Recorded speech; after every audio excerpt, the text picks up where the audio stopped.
This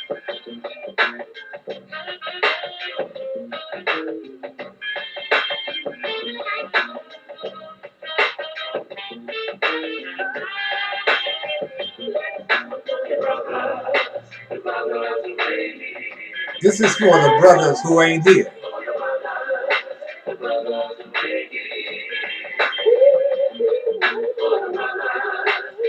You can see several of them behind me. Muhammad Ali, Jackie Robinson, Paul Robeson, Jack Johnson. This is for the brothers who ain't here. Judge Luke Moore. For the strong brothers listening. Red Auerbach. He's a brother. And somebody tell me what happened. Like my main man, Big Willie Graham, who was shot in the back by 2 New York City cops the day before his 21st birthday. Yeah. Hi, I'm Harold Bell, and this is the Legends of Inside Sports and the Way We Were. On today's show, we're going to travel back 30 years because on April 4th, 2018 marks 50 years since the assassination of Dr. Martin Luther King. I'm going back to a show that I aired in 1988 on WOOK Radio. When Inside Sports made its debut in 1970 on WOOK Radio, this kind of dialogue was unheard of, and no one mixed politics and sports. All talk show formats, sports formats you hear or see today has copied the Inside Sports radio talk format. Like I said, 30 years later, the title of this show is Dr. Martin Luther King's Dream. Is it dead or alive? I want you to listen closely to comments made on that show in 1988 and tell me, where do you think we are in 2018, 30 years later? Justice. I don't want to die because you say you don't want to die because there's no cause to die for. Just because you're. Now what would cause you to say that? Is it because you have a good job and a home in the suburbs? Or is it because you've been seeking yellow, causing all the women to scream from a cause unknown? Just because you're simply satisfied, that's no cause. To forget who is the cause of black people being exploited and oppressed. There have been many causes men have chosen to die for, but many blacks men are dying for a cause. And because you think there's no cause to die for, Malcolm, Bismarck, Martin all died because they knew what was the cause, causing all of us to be exploited and oppressed. You get a call, you die for soon because you're gonna die anyway. Just because you're black. Yes, I hope you get right soon. But there won't be anything causing me to die because you didn't believe in our cause. Niggas and Negroes, listen to this. It's glorious to die for a cause, but not because. Yes. Yeah, think about that. The number to call is 462-3313. And of course, we're talking about Martin Luther King's dream. Is it dead, dying, is it alive, or what? I want to know what you got to say. The number to call is 462-3313. Going back to the telephone. Inside Sports, you're on the air. Hi, Harold. How you doing? This is Jan. Hi, Jan. How you doing, honey? Fine. I wanted to say that I think that there's some gaps between ages of how we think about racism and our race, because a lot of the older people who worked during the struggle, they still are working for the struggle. Then you have the children who were born after that generation, who I found out really don't care anymore because they had their path already laid for them. So they weren't trying to fight. But now recently I've been noticing that there are people who are up for the fight now because I see a lot of back to Africa looking things on clothing and medallions, and seems like now blacks are getting more interested in their own race again and trying to push for equality instead of just laying aside. Okay. Jan, you don't think it's maybe too little too late? No, I don't think it's never too late. Right. That's great. Thanks for your comment, Jan. Okay. All right, the number to call is 462-3313. Of course, we're talking about Martin Luther King's dream. Is it dead, alive, or what? Inside Sports, you're on the air. Hello. Harold Bell, Yeah, how you doing today? I'm hanging in there. All right, just want to say something brief. I think that every time you look up, you see something happening out there today directly for the black young people. Proposition 48 and all these things that's happening in college, that's just to cut down those blacks. Because if it wasn't for blacks in sports, you wouldn't have a game. You wouldn't have a game today if it wasn't for blacks in sports. But I think that the dream, Martin Luther King, and all the black folks across the world is dying. And the white man is choking every resource he can. Every time a black man get up, they figure out some kind of way in this world to cut him down. And until everybody gets together, I don't think blacks will never, in this country, unless they have a war and break out, then they take it, they ain't never going to have what they really supposed to get. Thank you very much, brother. And while on that note, and he's absolutely right, any black men in this country today who will stand up to be men are continually trying to be knocked down. Any of us who are trying to help each other, these rednecks and these Uncle Toms out here, will not allow. And a good example of that, of course, is what is happening in New York with, of course, Dave Winfield, of course, of the New York Yankees, and George Steinbrenner, the owner. Now, Dave Winfield is probably one of the most dedicated black athletes in the country today. Now, I'm not saying that everything Dave is doing is perfect, because he is not perfect. But I just want to give you some idea of the type of things that Dave Winfield has accomplished with his Dave M. Winfield Foundation, which is a foundation that he founded in 1977 in San Diego, a nonprofit organization. And it was set up for health and education programs using sports as a medium. The foundation came to metropolitan New York in 1981 when Dave Winfield came to the New York Yankees. Today, that foundation is also involved with drug prevention and education programs. Among the programs the foundation and Winfield had participated in since 1981 are, and I'm taking this from USA Today, college scholarships. Since 1983, the Winfield Foundation has given college scholarship money to winners of the New York Daily News sponsored programs that recognize high school students who have excelled in art, spelling, science, and music. 41 scholarships totaling $56,000 have been awarded. The foundation, in conjunction with the New York City Board of Education, has given 33 four-year scholarships of $4,000, $6,000, and $10,000 from 1982 to 1987. Total scholarship money, $220,000.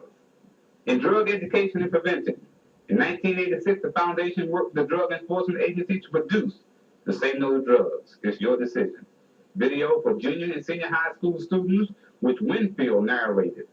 The DEA used the video for assembly programs nationally and for its sports drug awareness program, where professional athletes serving as positive role models for young people. Winfield was the chairman of the DEA Sports Drug Awareness Committee. In February 1987, the foundation launched its own national campaign, Turn It Around. The foundation has produced a Turn It Around video for a fall 1989 release. In health, the Dave M. Winfield Nutritional Counseling Program at Hackensack Medical Center in Hackensack, New Jersey, has existed since 1983. The program provides educational and counseling to the community, from weight control and cooking classes to corporate programs where nutrition and weight management classes are taught at nearby companies.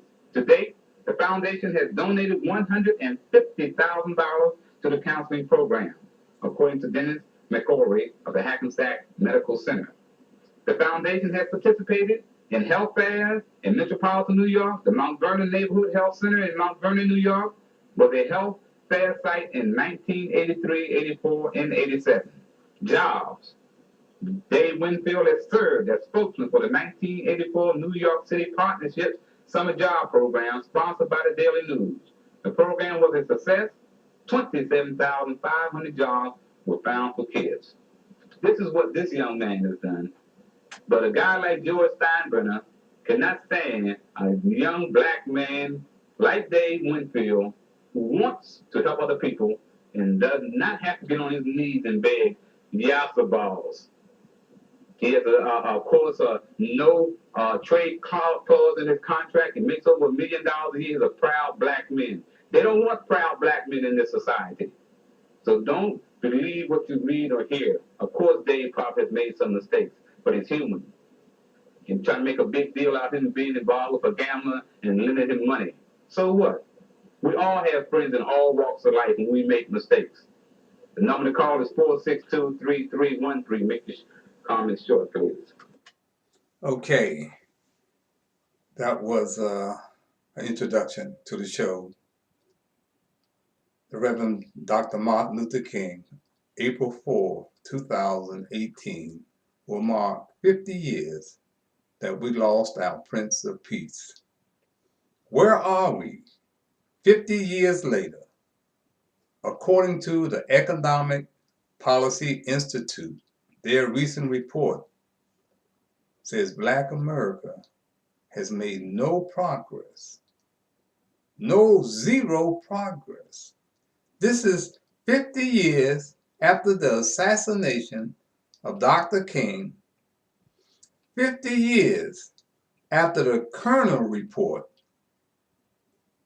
which was encouraged by President Lyndon Johnson to try to find out what was going on in our inner cities in Black America where we were rioting. The report came back and placed the blame on white America, saying that we were headed for two different societies, one black, one white.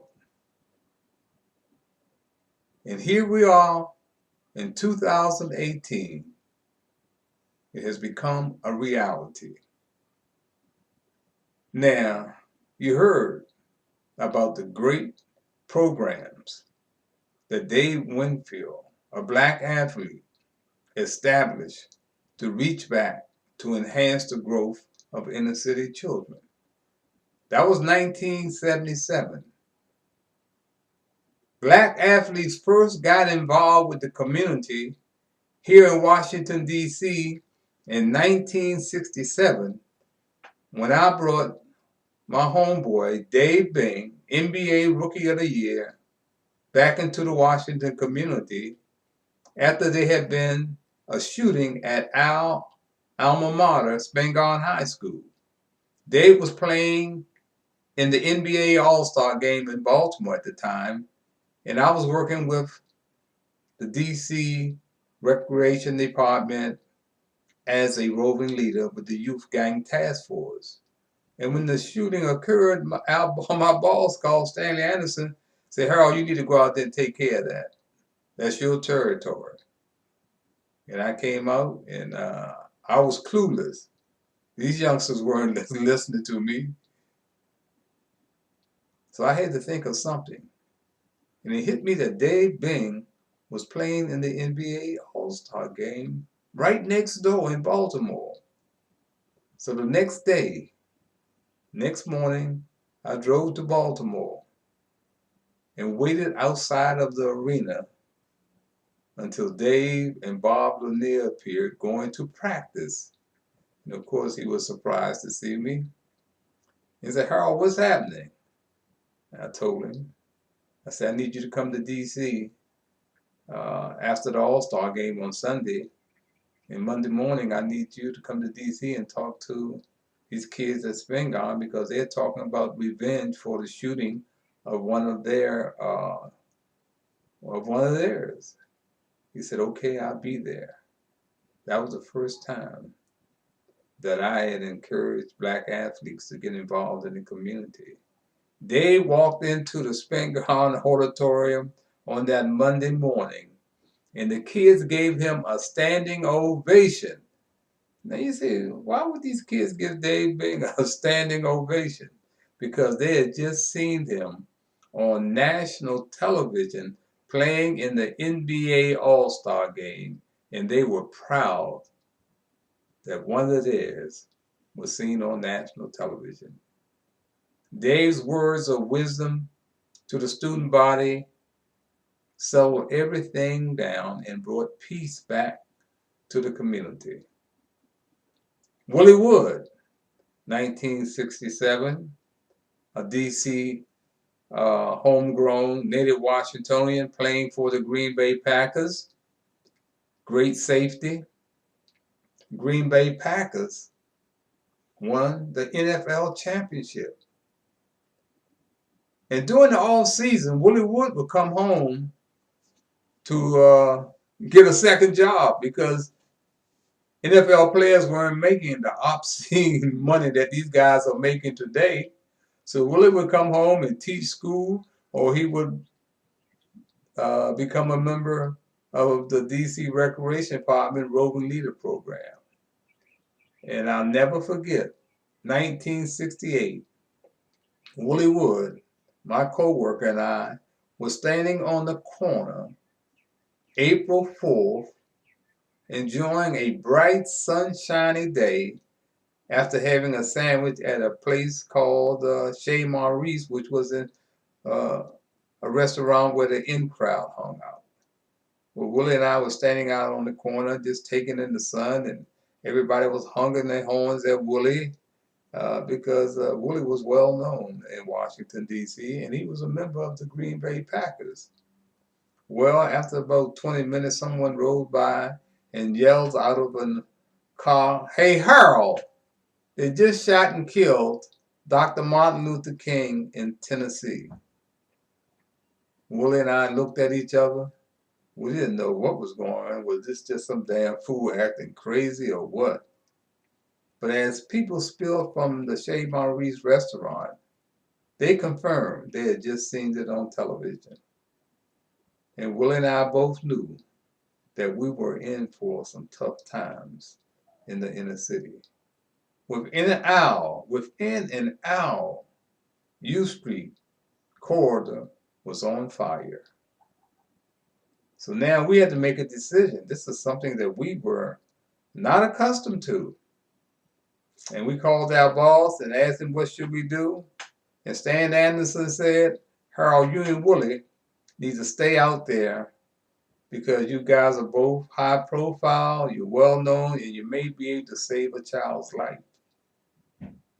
I'll never forget, we walked 2 blocks first around to the Howard Theater at 7th T, and it was here we encountered our mayor, Walter Washington, with another roving leader, Sam Jones. And Mayor Washington said that he had just received a call from J. Edgar Hoover, the director of the FBI, and he wanted the mayor to shoot all looters on sight. And Mayor Walter Washington told him, not on my watch will there be gunfire and shooting looters on sight. And Willie and I looked at each other, and we were so proud that Mayor Walter Washington had taken a stand against the FBI director. We would leave there and walk down the U Street corridor where we would encounter a friend by the name of Luke C. Moore. Luke C. Moore was the first modern-day U.S. Marshal in charge appointed by President Johnson. And Luke was a guy well known around town, very sharp. In fact, you can see him behind us. That's Luke and Judge Eugene Hamilton, the 3 guys in the suits behind me. That's Luke in the dark suit and Judge Hamilton in the light gray suit and me in the middle. Well, Luke joined Willie and I. We walked arm in arm down the U Street corridor until we got to Ben's Chili Bowl. And it was there Luke went over to talk to Ben, who was standing out with several residents, and came back to Willie, where we had been joined by John Snipes, a guy who's well known in the U Street corridor. In fact, they called him the mayor of U Street.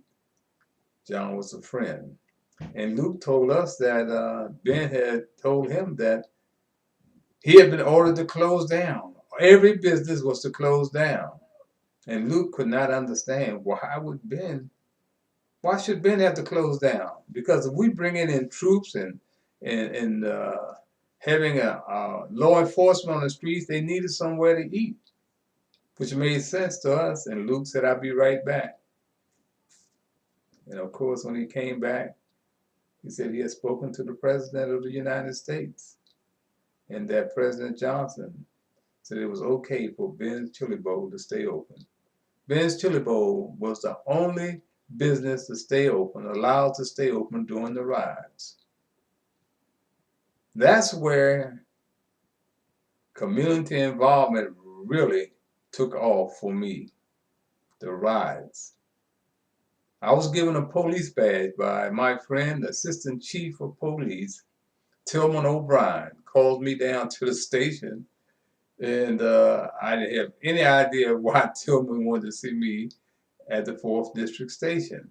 Well, I went down to roll call, and there were all of these cops in riot gear, tear gas, bulletproof vests, you name it, they had it. And he called me over and put a badge in my hand.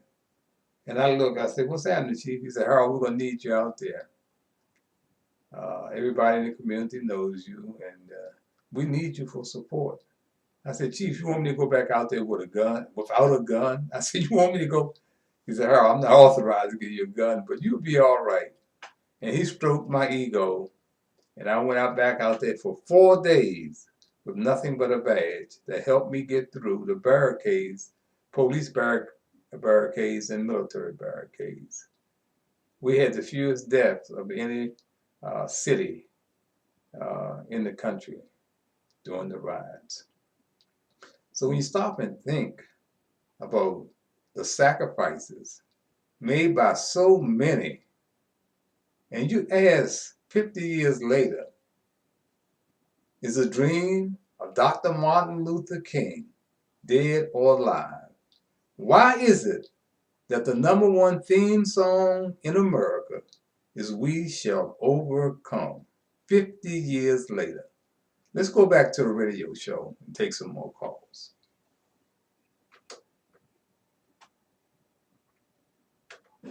Inside Sports, you're on the air. Hi, Harold. It's Miss Kate from the drugstore, remember? Yeah, how you doing? Good. But I just always say that when I call. Will you remember me? I remember you. Okay, how are you? I'm okay. Good. I have a rebuttal to the your very first caller. He said that he thinks that the holiday is in vain. I think that's a very negative statement because it is a significant accomplishment. You know, in my opinion, it is even an extension of the dream to have a black legal holiday. That's definitely an accomplishment, and we shouldn't focus on what is not happening. I think I said that before because you had this sort of segment about the dream, whether it's allowed or not. And I think it is a significant accomplishment to commemorate the things that Dr. King stood for. And let us not focus on the negative or what's not happening. And so that's my comment. Okay, thank you very much. Let's move on. Thank you very much. Inside Sports, you're on the air. Good morning. Good morning. You asked the question about whether Martin Luther King's dream was dead, dying, or is alive. Right. I think that his dream is dead because he helped us out of enslavement from the white people, and then it's like a vicious circle.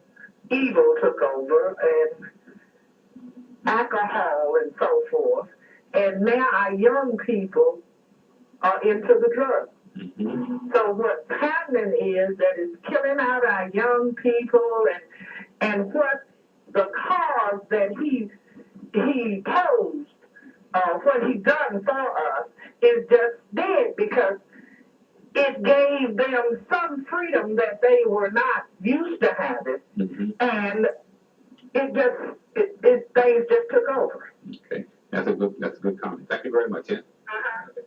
Inside Sports, you're on the air. Oh, Harold Bell, this is Charles Thomas. How you doing? Hey, Charles, how you doing? Coming over pretty good over here. Okay. First of all, Martin Luther King's dream is definitely alive. The reason I feel that way is because there's too many people still involved here. Now, I know there are a lot of negative things in the world, but we got to keep pushing because we got a future ahead of us, and we got a lot of children that are depending on us who will be the future. And if you sit here, or if anybody sits there and says that it's dead, anything that's dead cannot be revitalized, but it's alive. And we have to go back to the basics, like God, number one. And as long as we get the family, the black family as a whole, back together and invest in economics, because we buy so much. We as a whole buy more than any other race, and we need to invest in these companies in which we buy from. And once you realize that we are equal to any man or any woman on this earth, then therefore the dream will definitely be alive. And we have to push for the future. Okay, Charles, thank you very much. Very good. You know, of course, we got to keep the dream alive. You know, even though the things that are happening in our cities, would you ever would have believed, those of us who grew up in this town and know this town, would you ever believe that this town would have been tapped as the murder capital of the world? We have fell way behind. Well, no, we fell way behind. I mean, we have moved ahead of Detroit. We are now the murder capital of the world. There are kids dying in our streets. Take a look at our kids. Take a look at our kids. Yeah. You know, black kids have been dying in our streets, in our schools for decades, and never had a platform until recently when white kids start dying in our schools. And now there is a platform for each and every one of those kids that we lost.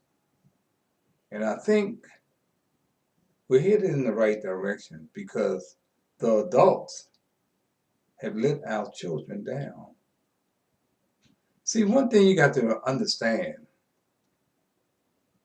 that when a child comes out of his mother's womb, he doesn't come out with an AK-47. He doesn't come out selling drugs. He doesn't come out wearing a Ku Klux Klan robe. Or does he come out using the N-word and MF word? This is all learned behavior. And adults, the adult leadership has been absolutely horrible. See, I didn't just become a youth advocate for young people. I spent 50 years in the war zones of the inner city, you know, using my platform, my talk show, Inside Sports, as a vehicle to reach out to everyone, no matter what color. 1968 riots, out of those ashes came kids in trouble. And I held my first Christmas toy party, my wife and I, who was my fiance at the time, held our first Christmas toy party December 1968. We did 45 years straight of Christmas toy parties for needy children without grants or loans. So don't let anybody tell you that you got to have money to help out people. You don't need money. You just need a will and a faith. Keep the faith. I'm going to take a break, and I'll be right back with part 2 or whether Dr. Martin Luther King's dream is dead or alive. Remember that dime store pimp, Smooth Black Daddy? He had 7 children by 6 different women. And the brother never got married. Yo, ain't 3 of his kids on crack? For Shaka Hannibal found stable in his crib after coming home from a black Newport meet. And from a man Yeah, like this Rip, show has remember been that? for the brothers He worked his way who are to not college here.